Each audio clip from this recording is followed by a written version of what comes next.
Hello and welcome to this episode of Drinkglish. I'm not sure what number it is. I think maybe number 6, but we are going to talk about three different topics all in one. It's just me. It's just a quick solo effort today. Sorry about that.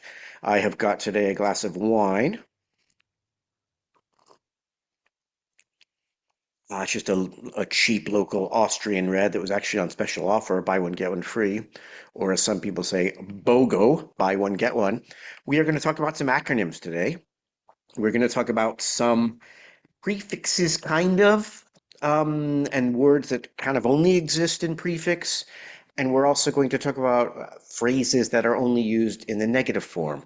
It sounds thrilling, doesn't it? Well, believe me, I'll make it thrilling.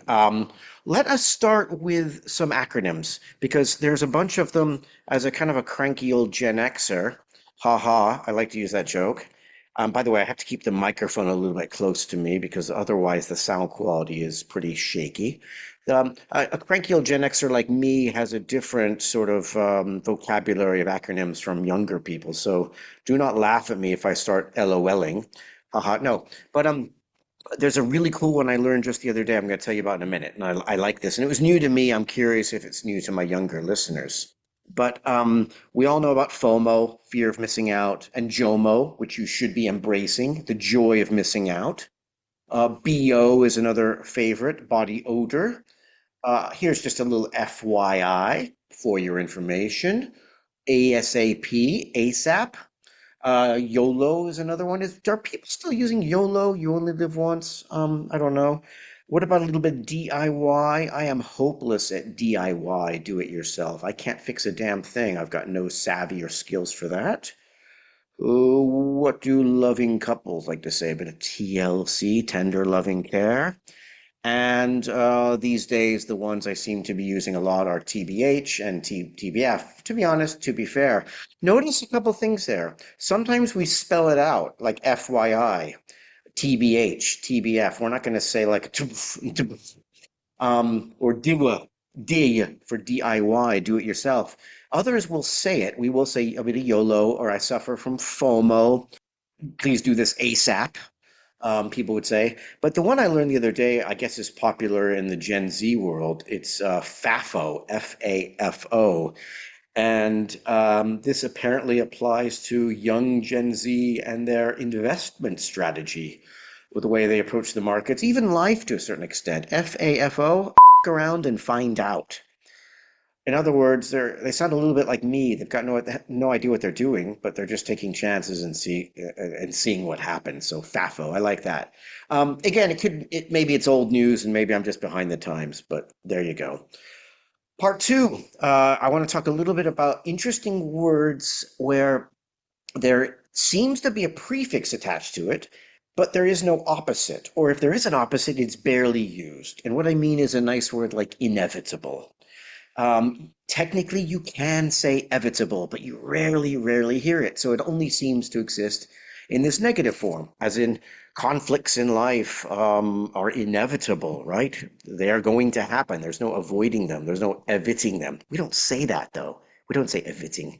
Another interesting one is to talk about the weather, inclement weather, like not nice, rainy, bad. We can say clement weather. Yes, we can, but people rarely, I'm not going to say nobody, people do, but it's very seldom you hear it. So it's interesting. We say inclement weather and we say inevitable. Other times, though, we have words like ingratiating, as in like somebody's ingratiating behavior, like they're sucking up to you or kissing your ass, or like, oh, we definitely do not say gratiating for behavior. That does not exist. There's only ingratiating. We have, what else do we have? Indelible. It left an indelible mark on me or an indelible memory. It's like it never goes away. It's imprinted in my mind forever. If I spilled red wine all over myself, it would be an indelible stain. We cannot say delible. I find this interesting that we have these prefixes we're using and there's no opposite. Now, we also have words like invoke, inflate. Those aren't really, they don't seem and feel like prefixes. You don't say flate, you don't say voke, but invoke, inflate. Okay, now we have this next one here. that is even tricky for me to pronounce. Indefatigable.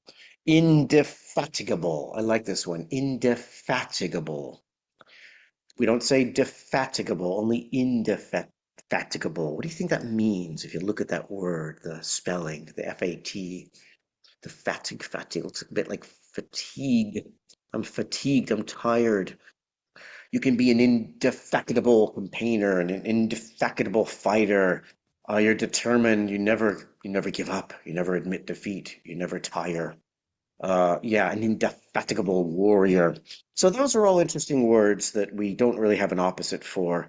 We don't use in the other form, I should say.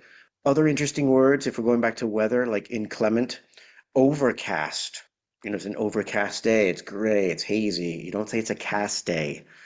Overwhelm is another interesting one. I love to talk about being overwhelmed these days. You can overwhelm people. I can overwhelm you with vocabulary. You can also underwhelm, though. That's interesting. You don't say undercast, but you can say underwhelm. And you can technically say whelm. It does exist as a verb. It has a couple other meanings, but in the same context, to whelm someone. But it's a little bit like clement weather and inevitable, rarely, if ever, used. So that's that topic. Part three are these interesting phrases that only exist in the negative. And what I mean is a classic one is beggars can't be choosers. We literally would be the case if I tried to give a beggar some money, or if I gave a beggar some food like a turkey sandwich, and he said to me, "I'm sorry, I don't like turkey. Do you have any like pastrami or something?" I'd say, "Look, pal, beggars can't be choosers." These days I'm looking for a job, like some extra work to kind of complement or supplement my writing income and the millions I'm getting in endorsement every month from YouTube. Haha, one day, That's why you should subscribe and tell people. So the more people that do, the more I can make a living and give you this more of this prime content. Cheers. But as I kind of cast around, that's a different use of cast. As I cast around looking for local jobs, there's not a lot going on for a non-German speaker like me, part-time. I'm just looking for some part-time stuff. But anyway, all beggars can't be choosers. I'm not quite begging, but I can't be too picky at the same time. We do not say beggars can be choosers, though, interestingly enough. Just beggars can't be choosers. Good ones, you always learn this in the classroom when your teachers are telling you about agree and disagree. I couldn't agree more. I couldn't agree more. I could agree more? No, no, no, no. You'd never say that. I couldn't agree more. Um, and we don't use double negatives in English, but we sometimes will say something like, I don't not like, and I've never not done.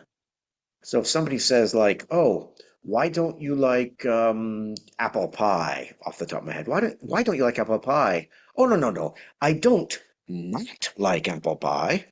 I just don't really care for it. Um, and have you ever committed a crime? You've committed a crime, haven't you? No, no, no. Well, okay. It's hard to explain. I could say like I've never not committed a crime. In other words, I kind of have, but yeah. So you're saying you've never cheated on an exam? Well, I can't say I've never not cheated, for example. Oh, you don't like chemistry class? By the way, there's no connection there. It's not that I cheated on a chemistry exam. Maybe I did. Sorry, Mr. Cheney. You're not watching this anyway.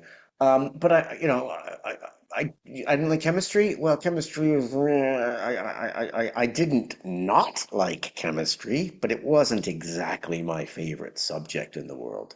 So that's just another interesting use of it. There's a couple I really like here. No love lost. There's no love lost between those two brothers, or there's no love lost between those teams. Like they don't like each other. They kind of hate each other. We never say there's love lost. It's just there's no love lost between them. So interesting. Another of my favorites, and I'm going to finish off on this one. I couldn't care less. Very nice phrase. I like it a lot. I couldn't care less. It does seem to be an annoying trend with some speakers, and I think it's more of an American English thing, to be honest. I've only heard Americans use it when they say, I could care less. which is utterly, utterly nonsensical. Because if you say, I could care less, you are literally saying, it's possible for me to care less. But if you're saying what they intend to say, I couldn't care less, right? It's like I couldn't agree more. There's no way for me to agree with you anymore because I already agree with you so much. I couldn't care less. I don't give a toss. I don't give a flying beep. I'm beeping it. There's no way for me to care less than I do now. That is impossible. I couldn't care less. I could care less? No, I don't like that one. Anyway, that's it for today. Just a short little filler episode today as I finish off my local Austrian red. I should do a better job of explaining what I'm drinking if I'm calling this Drinkglish. Thanks for joining me. I'll see you again soon. Bye bye.